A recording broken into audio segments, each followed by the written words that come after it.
हत्या की आत्महत्या? नळी आश्रमशाळेत शिकत असणाऱ्या युवकाचा विहिरीत आढळला मृतदेह. कुटुंबियांचे शिक्षकांवर गंभीर आरोप. सपोनी खरड यांनी सांगितला घटनाक्रम. सामाजिक कार्यकर्ते संतोष गव्हाळे घटनास्थळी पोहोचले मदतीला.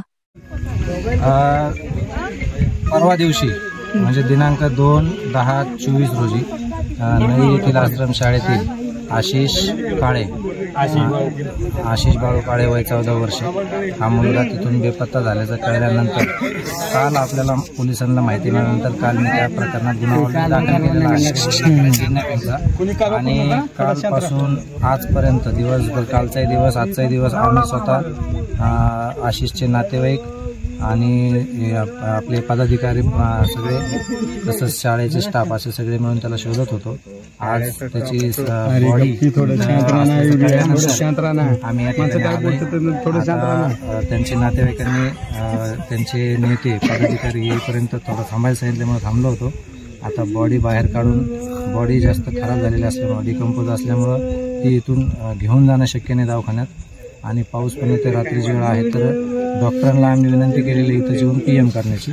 तर थोड्याच वेळात पुढची प्रोसेस आम्ही सुरू करू आणि जे नियमानुसार कायद्यानुसार आहे जे गुन्हे दोषी असतील आणि ज्या प्रकारे असेल ज्या पद्धतीची त्यांची चूक असेल ज्या पद्धतीचा गुन्हा असेल त्या पद्धतीची कलमवाढ सदर गुन्ह्यात केली जाईल. गुन्हा ऑलरेडी दाखल आहे हे मी तुम्हाला सगळ्याला सांगतो. आणि आता आम्ही बॉडी बाहेर काढून पंचनामा करून डॉक्टरांकडून इथंच PM करून घेणार आहोत. PM रिपोर्टमध्ये अधिक काही गोष्टी क्लिअर होतील त्याच्यानंतर आपल्याला पुढे जाता येईल. समजून समजा हिनं जेव्हा पहिल्यांदा फोन आला तेव्हा इथले सर लोक मला काय म्हणले तुमचं मुलगा आशिष आलंय का? मी म्हणलं नाही आलेलं. मागणं सर लोक म्हणतात मुलगाच्या आई बापाला कुणाला सांगू नका. मी म्हणलं कशामुळे सांगू नका? आमचं मुलगा या गोष्टीवरनं किती दिवस झालं तुम्ही काल पोलीस लोकांना बी मी असं सांगून थकले एवढं ना. आज सुद्धा दिवसभर त्या सरांना म्हणते ती सर कोणचे सांगू नका म्हणणार. सुचून समजून आलो तर इथं तरी पण म्हणतात मला की नाही तुमचा मुलगा इथंच आहे जेवायला. आमच्या मुलाला विचारलं तर म्हणले 2 दिवस झालं मम्मी मुलगा नाही. 2 दिवस तरी तिथं पण गेलो. सर लोक आतमध्ये आम्ही बाहेर. चोर बंगल्यात आम्ही बाहेर.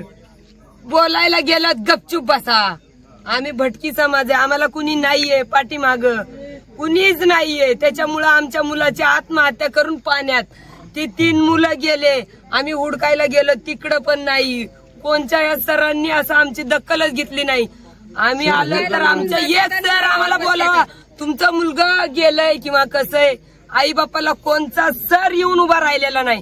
कोणता शिक्षक इथला. ही सिस्टम आणि सिस्टमनीच आमच्या मुलाचं ही केलंय. तर माझ्या मुलाला काय ती नीती नियमाने त्याचा न्याय करून द्यावा. नाही तर मी न्यायला ह्या शाळेसमोर फाशी घेते. ही माझी अट आहे. सरने तुमची कोणतीच मदत केली नाही कसल्याच प्रकार नाही भया. कसली एवढूशी सुद्धा मदत नाही माझी. एवढूशी मदत नाही.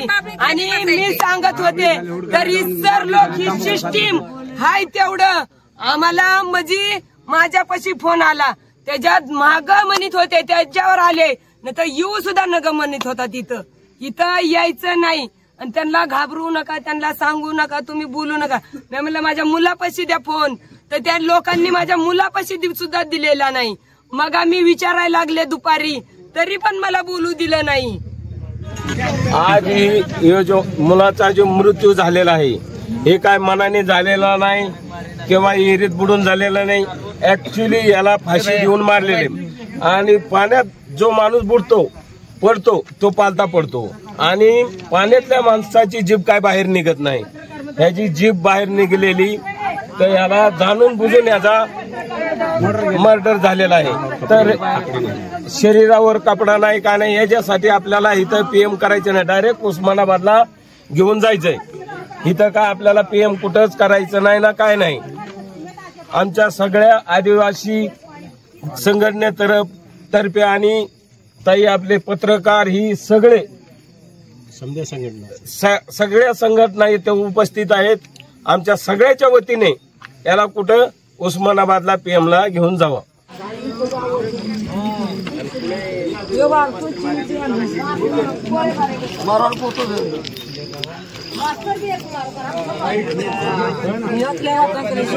संध्याकाळी सर देवकर सर होते इथं.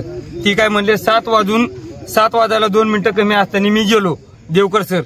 पण शाळेचा अध्यक्ष म्हणजे मुख्याध्यापक इथं होते. देवकर सर मुलाला काय म्हणते तर पाऊस होता, लाईट गेली तर परत म्हणते आपली सौर ऊर्जाची लाईट चालू नाही.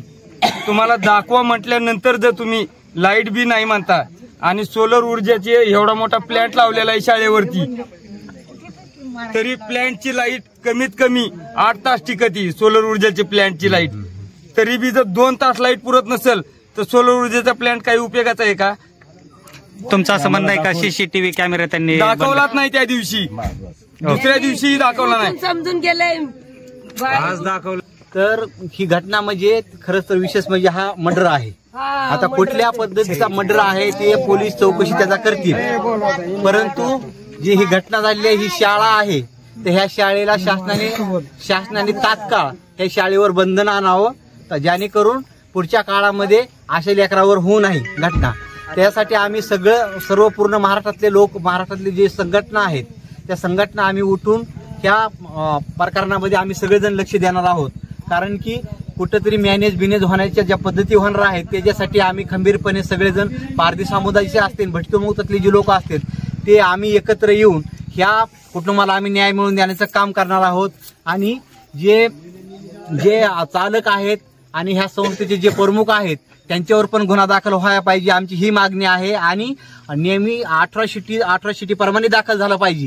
ह्याच्यामध्ये दुसरीकडे कुठेही वळण लागू नाही त्याची जाणीव ह्या प्रशासनाला असावी. कारण की पुढच्या काळामध्ये आम्ही काय गप बसणार नाहीत. हे मर्डर जे आहे तर खूप सिनियर आहेत. उद्या आज म्हणजे रात झाल्यामुळं काय अनेक लोक आमची बाजूला आहेत. उद्या प्रत्येक जिल्ह्यामध्ये रस्ता रोको होणार आहे, प्रत्येक जिल्ह्यामध्ये कलेक्टरला निवेदन देणार आहोत. त्याच्यासाठी शासनाने ह्या प्रकरणाकडे लक्ष देऊन गांभीर्याने गुन्हा दाखल करून ह्या जेवढे इथल्या शाळेमधले जेवढे सर आहेत त्या सरांवर गुन्हा दाखल व्हावा, जे संचालक आहेत त्यांच्यावर पण गुन्हा दाखल व्हावा आणि 18 शिटी तात्काळ लागू आहे. एवढं बोलून आम्ही बी आहेत ना, सर्वांना माहिती पाहिजे. हो नाही ठीक आहे, धाराशिवला घेऊन जाऊ. हो तुम्ही दोघं सगळे बरेच गाड्या आहेत, याची गरज नाही. गाड्या आणि 2 दिवस सांगत होतो या शाळेने काहीतरी केलं.